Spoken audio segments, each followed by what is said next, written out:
On. The hunt is on for a monster. Gotta go, boys. Gotta go quickly.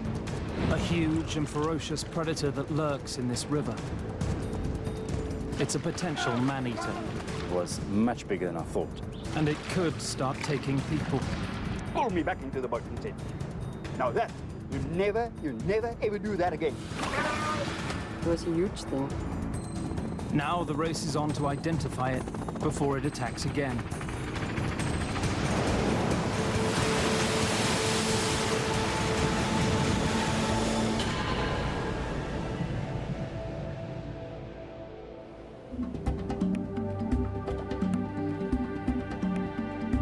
Where the Indian Ocean meets South Africa's Breda River, there are tales of a giant mystery predator. And it's hunting far inland. Now fisherman and scientist Andy Kudzier is hot on the trail of a beast that can shred prey the size of a person.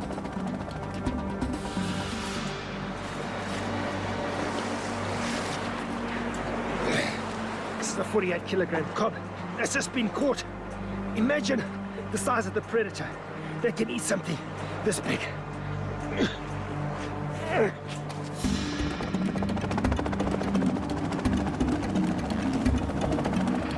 He joins forces with professional sport fisherman Henny Pappenfuss to identify and explain the mystery predator.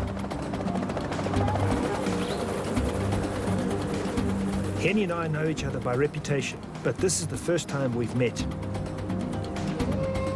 Henny is one of South Africa's top anglers. He's been on the monster's trail for some time and has already encountered the beast of the Breda. They normally take the back of the bait off, the back of the fish off and leave the head.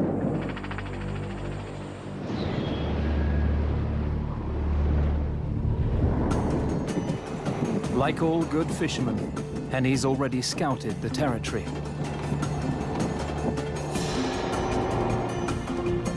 The little town of Witsandt is his base of operations. And it's full of people with tales of a giant predator. It won't be easy. Henny doesn't know what he's after or where to begin. And the river is notorious for other reasons. Apparently this river can get very dangerous with the waves and the incoming tide. True to form, the weather turns on him. But he's determined to catch the monster, if it is indeed a fish.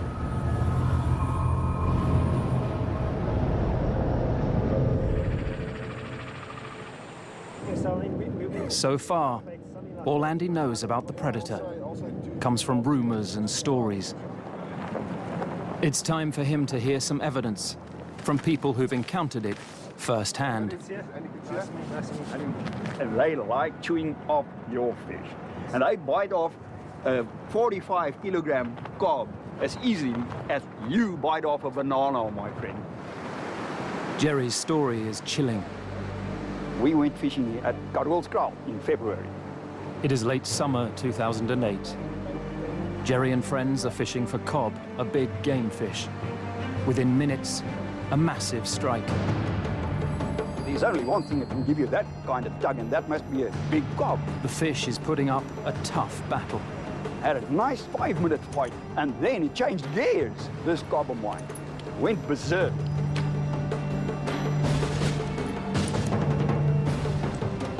But suddenly, the fish he's hooked appears to give up. But there was still weight on the line.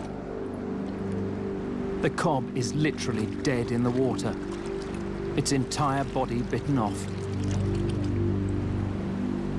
That is what happens. You end up with the head. Nothing more than just the head. This story confirms the rumors that brought me down here in the first place. Whatever is taking these fishermen's catches must be enormous. I'm going to head to Durban, headquarters of a scientific expert on large marine predators in Africa. The evidence is shocking, but the culprit is far from obvious. Does it look like If anyone can help, a tough bite? it's Jeremy Cliff. The thing that strikes me about this is the messy bite. It's not clean cut. His first reaction to the mutilated fish is that it could be the work of one of Africa's most notorious aquatic predators, a Nile crocodile. They will attack anything, including humans. Crocs take up to 200 people every year in rivers throughout Africa. They grow up to 6 meters long and could easily tear a big fish off a line. Is this the mystery predator of the Breede? To me, it could well be a croc. Crocodile teeth are not sharp cutting instruments. They're made to grip and rip. Crocs tear their victims to pieces using a technique known as the death roll. The death roll leaves a bite mark that seems to match what Jeremy and I can see on the photographs. But that doesn't match what the fishermen have seen. There was no death roll whatsoever. A monster croc in the Breede is a remote possibility. But there's a major strike against this theory. We know that the Nile crocodile's distribution is very tropical. Down in the Breede, it's pretty far south, relatively cold ocean, and presumably fairly cold river as well. Summer water temperatures get up to 23 degrees Celsius. But in the winter, they drop to around 13. Very cold for a croc. And nobody has ever seen one. I'm almost certain I'm not chasing a Nile crocodile. I've heard of a local woman who actually saw the mystery predator on the surface of the Breede. Hi, how's it? Hi, Andy. Gaan dit? Right, and you? Lekker, dankie. What's the fishing like? It's a bit quiet today. Margie Pretorius has been fishing here for years. But in November 2008, Margie and her friend Cheryl encounter something which throws both fishermen and scientists into a frenzy. Me and Cheryl decided that we're coming to fish here on the farm. I saw the thing in the water and I said to Cheryl, look there, there's a snake coming towards us. But what she thinks is a huge snake turns out to be even more shocking. And then it turned and you could see the dorsal fin and the tail fin.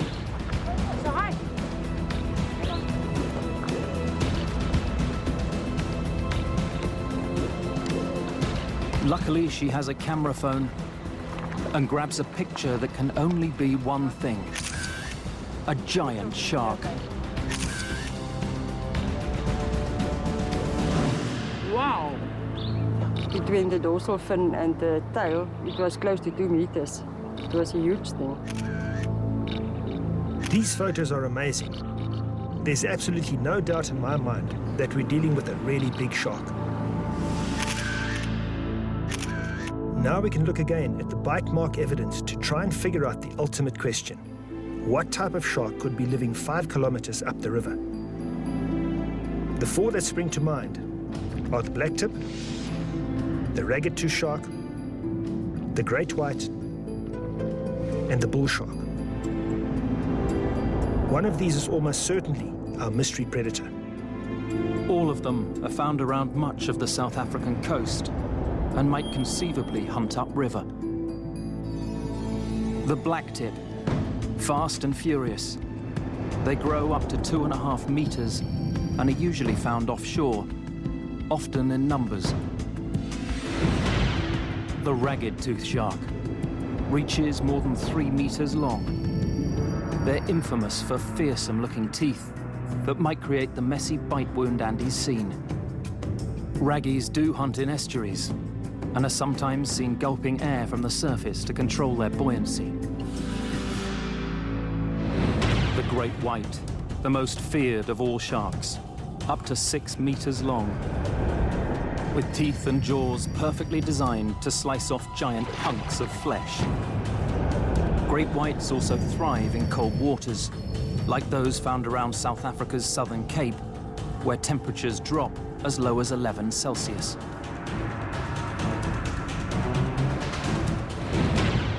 The bull or Zambezi shark is also an infamous man-eater. Powerful and aggressive, bulls grow up to 3.5 meters long. As their African name Zambezi shark suggests, they are often found in rivers. They have a special tolerance for fresh water, but aren't known this far south. 4 dangerous sharks. Each might be the beast of the Breda.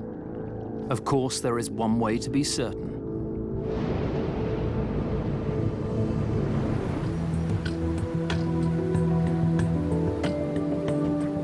Champion angler Henny Pappenfuss is still on the job.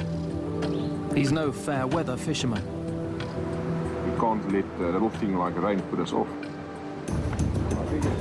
To catch the big fish, he needs to first catch some smaller fish that will serve as live bait.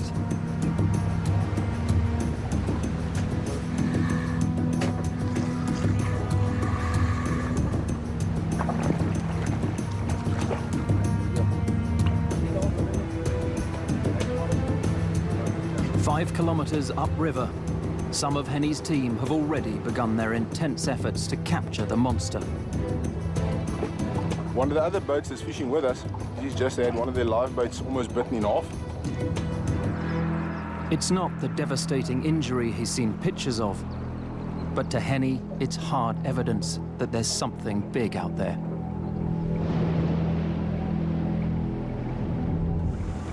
Meanwhile, Andy is trying to narrow down the list of suspects, and he's hunting for evidence in other rivers.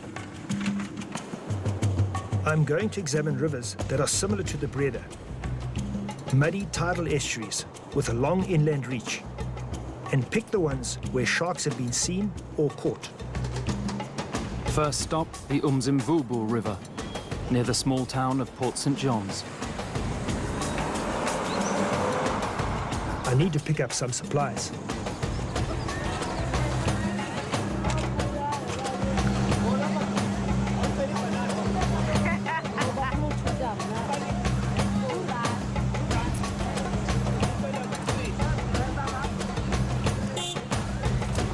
Not for the sharks, but for me. There's a long day of fishing ahead.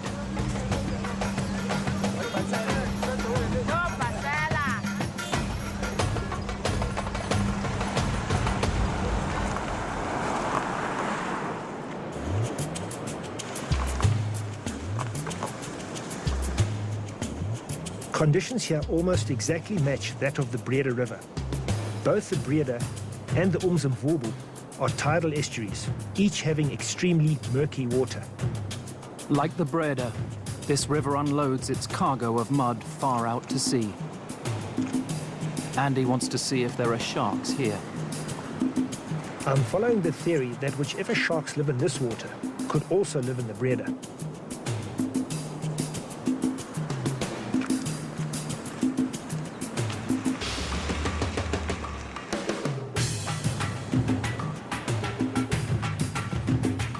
Andy calls in Henny, who's fished here before, to improve their chances of a shark catch.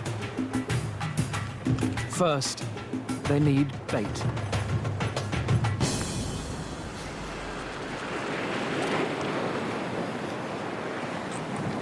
This Gakla is a local guide, a gilly, who knows this place intimately, and hopefully with his help, I'll be able to catch something, either a small salmon or a little dusky shark or something that I can use for live bait. Manje sizophonsa ndaba noma ngiyafuna ubambe isalmon. This is a treacherous place to fish. This jagged rocky slope is extremely slippery.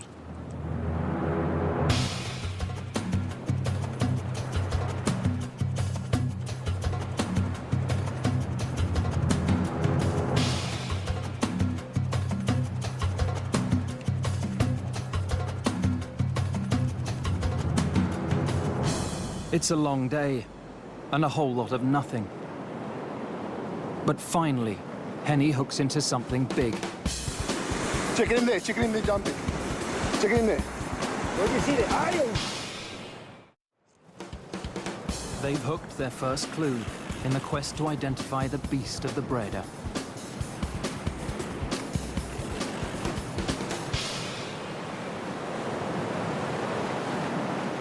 There we go. It's a 35-kilo blacktip, one of Andy's 4 suspects. Catching the blacktip here proves it can live in the same kind of murky water as the Breda River. But there's a problem with blacktips. Of all the suspects, they prefer the warmest water. They probably couldn't survive in the Breda, where the water is cooler, an average 3 degrees lower than here at the Umzimvubu River, which is the extreme edge of the blacktip's range. But to Andy, there's a much more obvious strike against the blacktip being the unknown shark. I never realized just how small a mouth this shark has.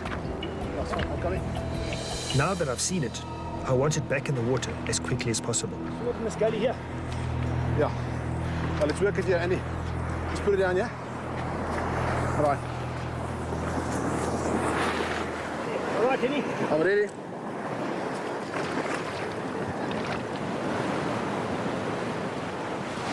The prey being taken in the Breda from fishermen's lines is the cob. They are big, big fish, sometimes weighing in at 70 kilos. Bigger than most blacktip sharks. But this is not a shark that is able to tackle really large prey, such as the cob that we're looking at. Maybe 10, 15 kilo fish, possibly. So this really counts out the blacktip as a potential predator in the Breda? Yes, definitely. Andy must keep hunting. He next heads to the Nahoon River, scene of 2 different shark attacks. One was in the estuary and the other in the surf zone, a couple of kilometers from the mouth of the river. A few years ago on the Nahoon Reef, a great white shark attacked and killed a surfer and badly injured a guy who tried to come and help.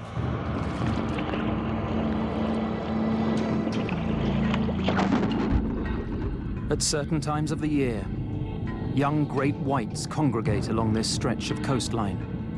They can easily handle the cool water which gets down to 10 degrees Celsius. Both the Nahoon and Breda are in their kill zone. And of the remaining suspects, the great white, the ragged tooth shark, and the bull shark, the one with the biggest bite, is undoubtedly the great white. It certainly is a prime candidate. A shark like this would have no difficulty in tackling a cob and be able to bite it in half. That's a big fish. The thing that worries me about them is they're not known to go into estuaries. But another of the suspects, the ragged tooth, is absolutely known to hunt in estuaries. Raggies are very common off that part of the coast, and we know that they do make these short forays into river mouths and estuaries to feed. That cob we saw had a really jagged, ragged bite. It could be a raggy. It could, but I feel a cob of that size is probably a little bit big, even for a raggy. Andy is specially interested in the other attack that took place in the Nahoon estuary itself. Maybe this will give me some clues. Luckily for both of us, the victim of the attack lived to tell the tale. And I arrived down at the beach for my sort of daily paddle, and I noticed this fisherman is fighting quite a sizable fish. I mean, you know, quite a hefty rod, and the thing was bent and the line was taut. On the spur of the moment, Richard paddles over to help land the fisherman's catch. Chances are in that area is probably a ragged-tooth. There are quite a few in the river, and not aggressive sharks. So often when people have caught ragged-tooth sharks, you to pull it up by the tail without much fear of being attacked.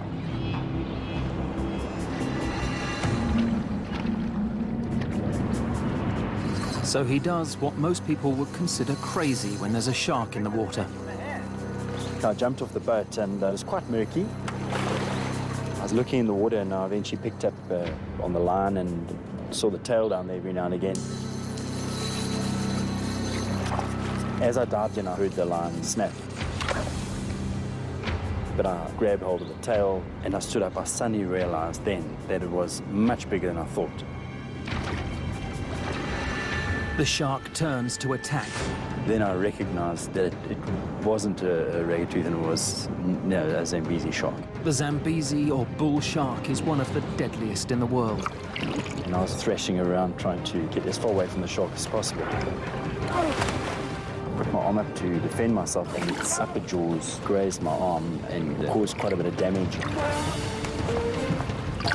His only way out of the river is to jump up onto a rock ledge. I was very thankful that the adrenaline was rushing, and I managed to get up onto that ledge and watch it swim under my feet, rather than have another go at me. Richard's son, Matthew, and a friend see the attack and rush to help him. They're both trained lifeguards, and their immediate reaction probably saves Richard's life. Another local, Andrew Carter, happens to be walking his dogs on the beach. When they came across in the boat, it was loaded like.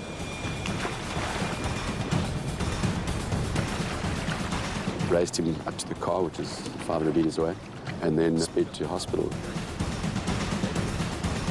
Richard Tebbett had a very lucky escape. But his story raises a frightening possibility about the Breda shark. The Nahoon attack reminds Andy of an infamous episode in South Africa's long history of deadly shark attacks. Andy decides to dig into the archives of an event South Africans call Black December. The most notorious and violent season of shark attacks in South African history. And I'm wondering if these terrible stories can tell us something about the shark in the Breda. The carnage took place on the popular beaches of the KwaZulu-Natal coast, more than 1,000 kilometers from the Breda. The attacks began in December 1957.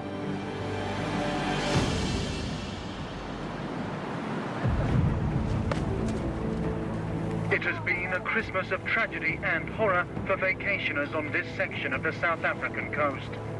Since the first assault last year at Caradine, there have been to date 4 shark attacks. One of the victims has since died, and the clamour for action to be taken has risen with each passing day.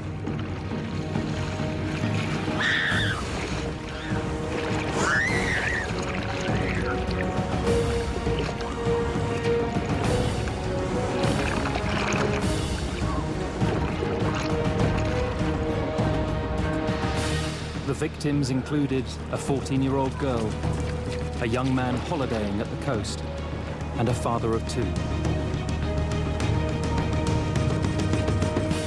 107 days of horror. By the time it was all over, 5 people were dead, and over 30 beaches were closed to the public. Coastal towns were thrown into a frenzy of fear and hysteria. Vacationers fled, leaving ghost towns behind them.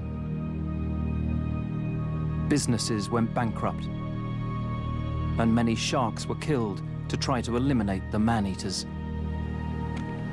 I need to find out why there were so many shark attacks at that particular time, in that one area, and what species was responsible.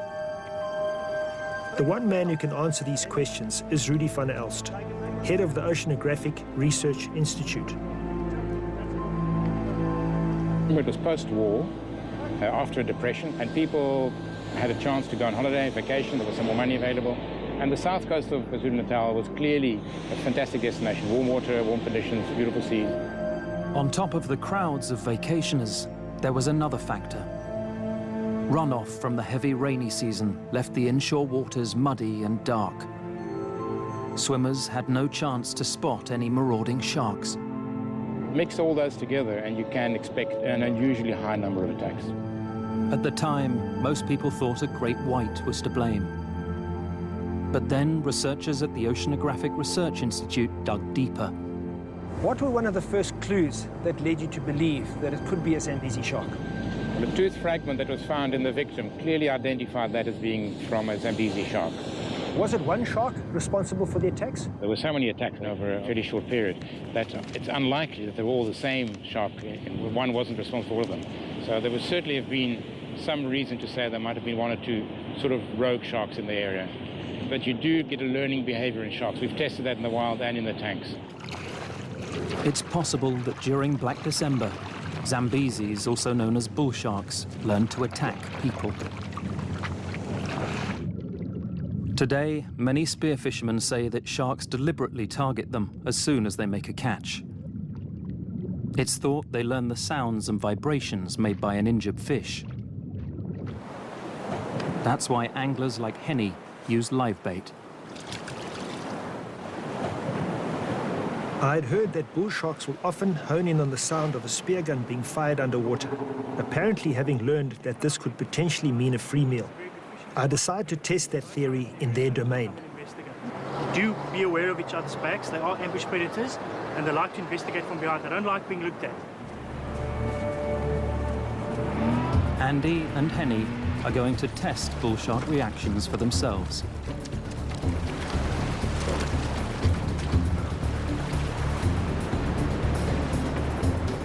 They head out to a reef that's notorious for these big, powerful sharks.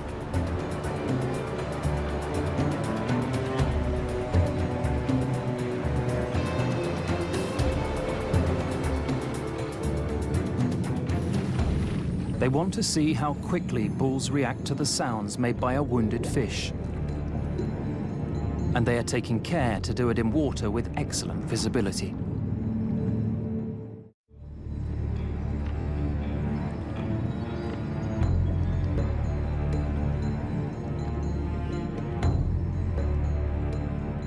It would be way too dangerous to spear a live fish here. So Andy mimics the sound of a wounded fish by crunching a plastic water bottle.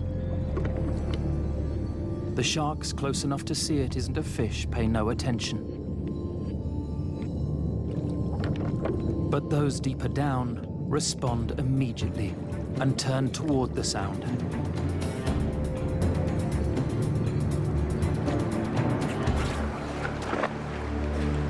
What an amazing experience. There must have been 5 or 6 big zambies in that water, just calmly swimming around me. Unbelievable experience. Clearly, bull sharks are capable of learned behavior, attracted not only by the distress signals of a struggling fish, but by other sounds associated with that. Back in the Breda River, the monster lurks. It too seems to have learnt to target anglers' catches, perhaps drawn to the fishing boats by the sounds of their engines. Add to this the strike on Richard Tebbert in a river, and the attacks of Black December, which all happened in murky water.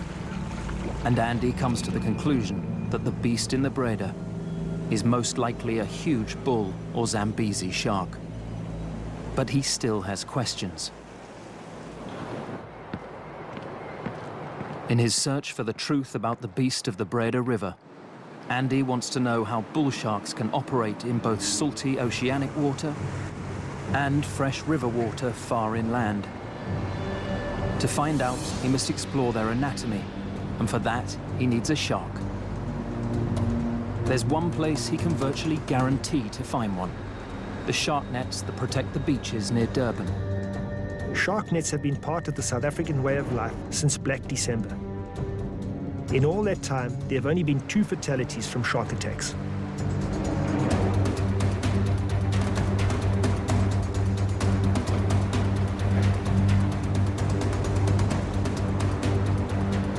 The nets are effective at keeping sharks away from beaches, but also catch some. Special rescue patrols try to release the trapped sharks. But with miles of nets to check, the release crews don't always get there in time.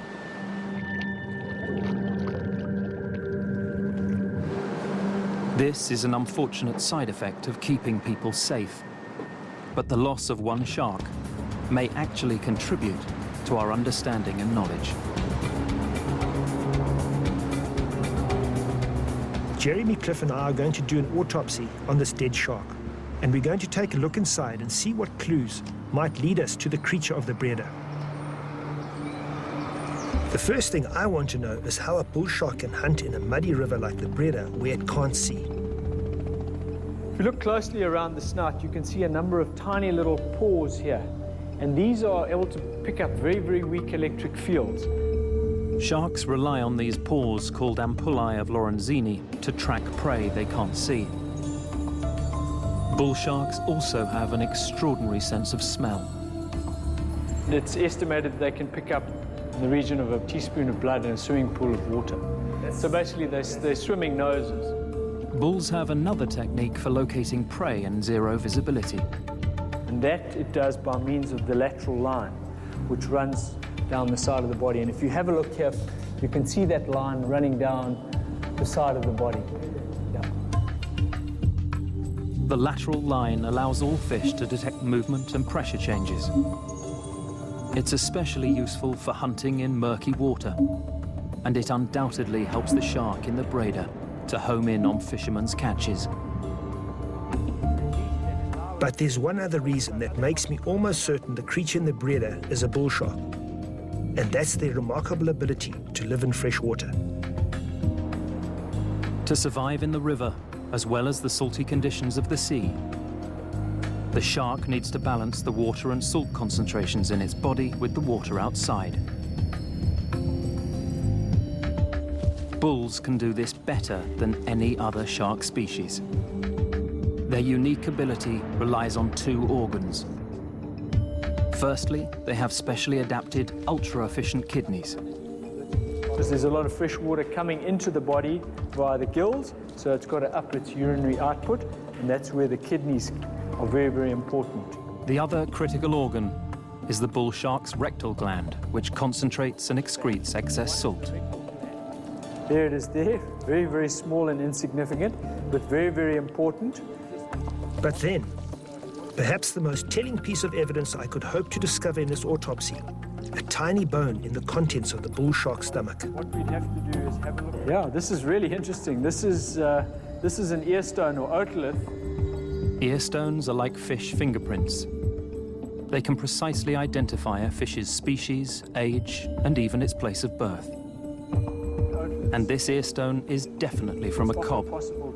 It's a key find. The fish. Whatever's eating those fish down in the braider is eating big cob. Okay. The plot thickens.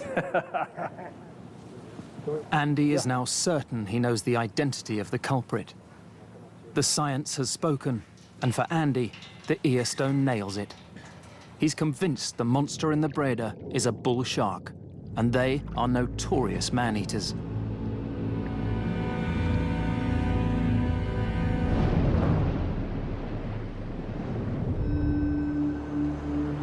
The only way to be sure if the beast of the braider really is a big bull shark is to catch it. Henny and his team have been on the case for days.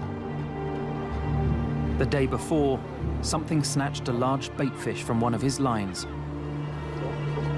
He can only hope that whatever it was is still there today and is still hungry.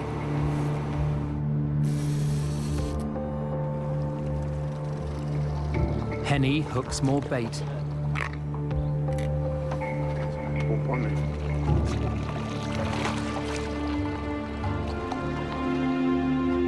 And continues the hunt.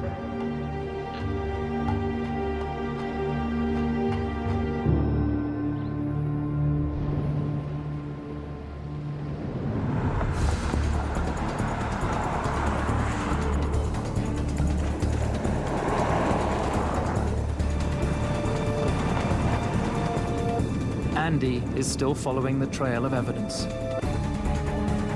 My quest is closing in. Could there be something about the river itself that is hiding the monster?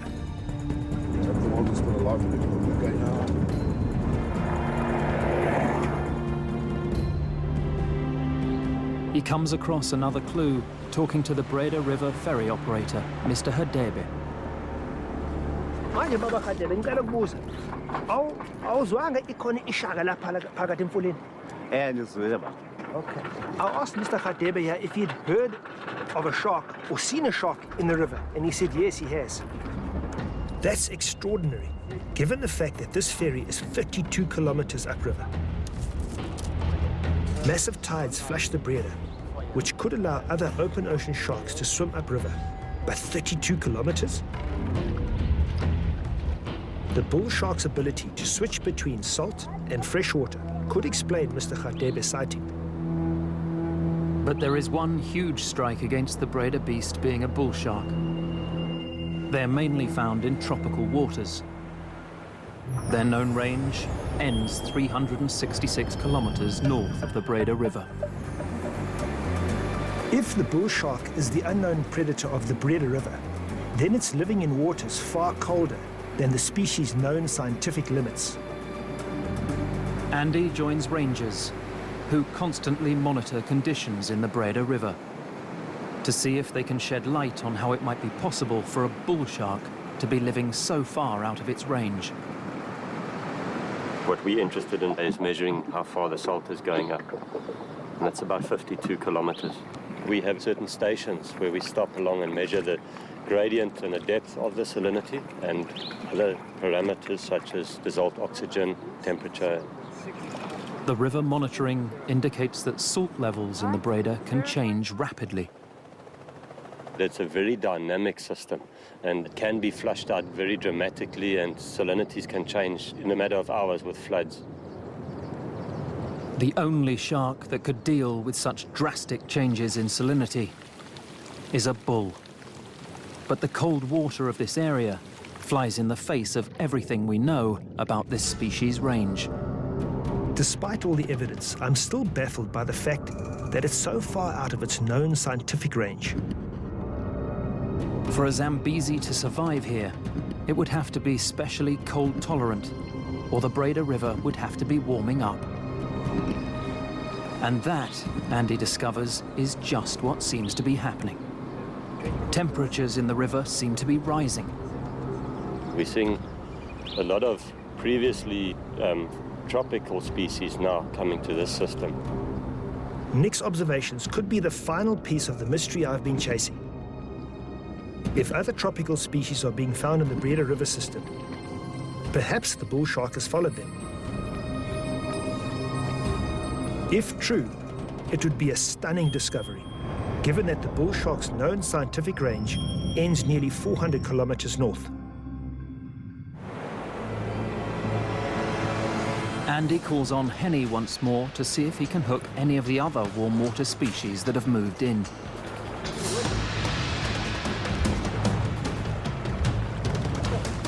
Jackpot.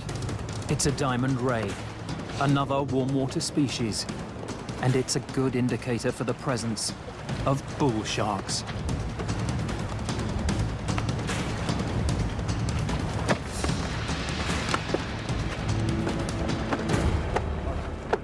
Onto the sand, Andy.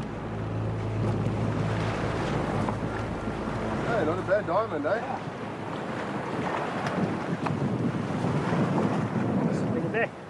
Yeah. Diamond skates are primary shark food, so this is looking even better now. I'm certain out there, somewhere is a bull shark.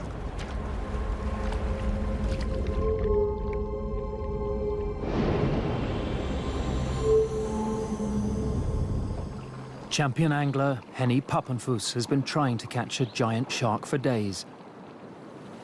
I think it was 12 o'clock when I said to my fellow crew members on the boat that we should maybe go out and get some takeaways to take on the boat. But the skipper actually said, let's just hang around for another hour or two and see what happens. And I had no idea what was about to happen.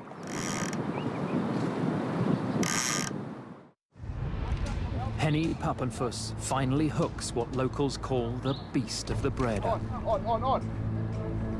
The first sensation that I was feeling when I picked up that rod was, I think, the first sensation you feel when you kiss a girl for the first time. You know, I was so nervous when I got this bite. Whatever it is, it's huge. We've got to go, boys. We've got to go quickly. His crew rush to raise anchor. They have to keep up with the giant.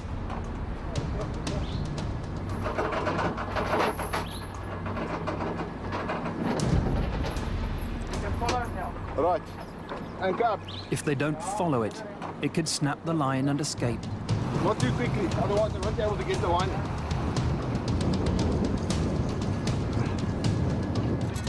On.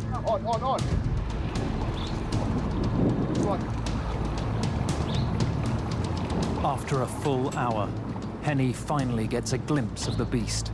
And let me tell you, when I pulled that thing up, and I saw this brown thing looking like a freaking submarine rising up next to the boat, I almost had a heart attack. I mean, I'm sure they'll have to beep some of the footage.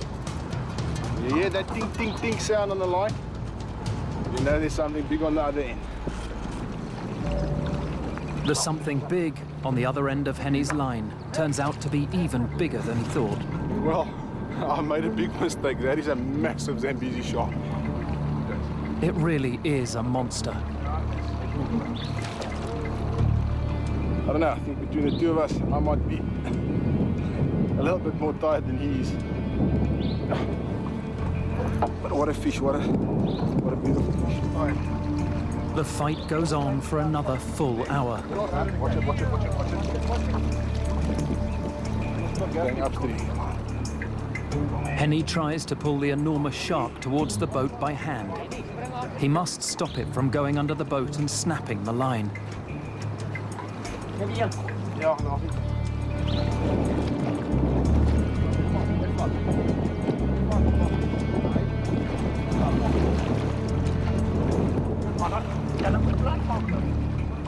Finally, he gets the shark close enough to grab its tail and get a rope around it.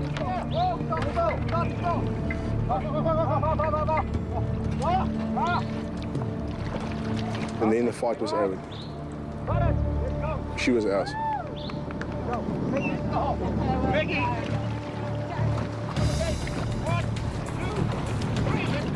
The bull shark is bigger than any ever caught anywhere in the world. The first thing I felt when we pulled that fish onto the mud bank was amazement. I think the world record for bull shark is 330 or 340 kilograms. And this thing that was lying in front of us on the mud bank that I subdued with a rod and reel was way, way, way heavier than that. But to claim the world record, Henny would have to weigh the shark on dry land, which could kill it. For $1 million, I would not have killed that fish. There's no way. Megan McCord, a scientist on Henny's team, tags the shark with a radio tracking device so she can study its movements.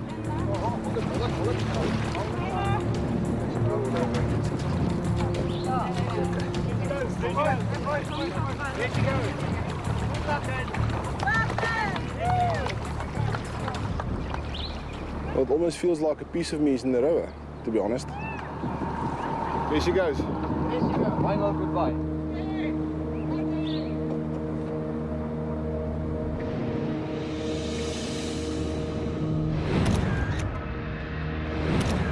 Henny's footage is the final proof of the mystery. These images and the scientific evidence I've uncovered establish without doubt that the Breda River is home to at least one huge bull shark, nearly 400 kilometers beyond its previously known range. And now that we can follow the shark as far as 20 kilometers upriver, the scientists have come up with an amazing new theory. We've now discovered is that this could be an isolated subpopulation of the rest of the Zambezi sharks within South Africa. There's this huge gap in the distribution. Andy's investigation turns a legendary monster into a new scientific discovery. We have actually proved that Zambezis have occurred in the Breda for many, many years. By sport. The fishermen now know the mystery predator is a Zambezi, a bull shark, the man-eater of Black December. But they don't seem worried. They've never nibbled on any human being in this river. Well, do a lot of people swim here? I mean, yes, during the summer months? Yes, sure. And no one's ever been hassled at all? No one's ever been hassled. It's just, you can always be the first one, eh? I won't suggest you try it. The shark and the residents of this quiet fishing town appear to live in harmony. But if the beast of the Breda turns its attention away from fishermen's catches, Black December could happen all over again.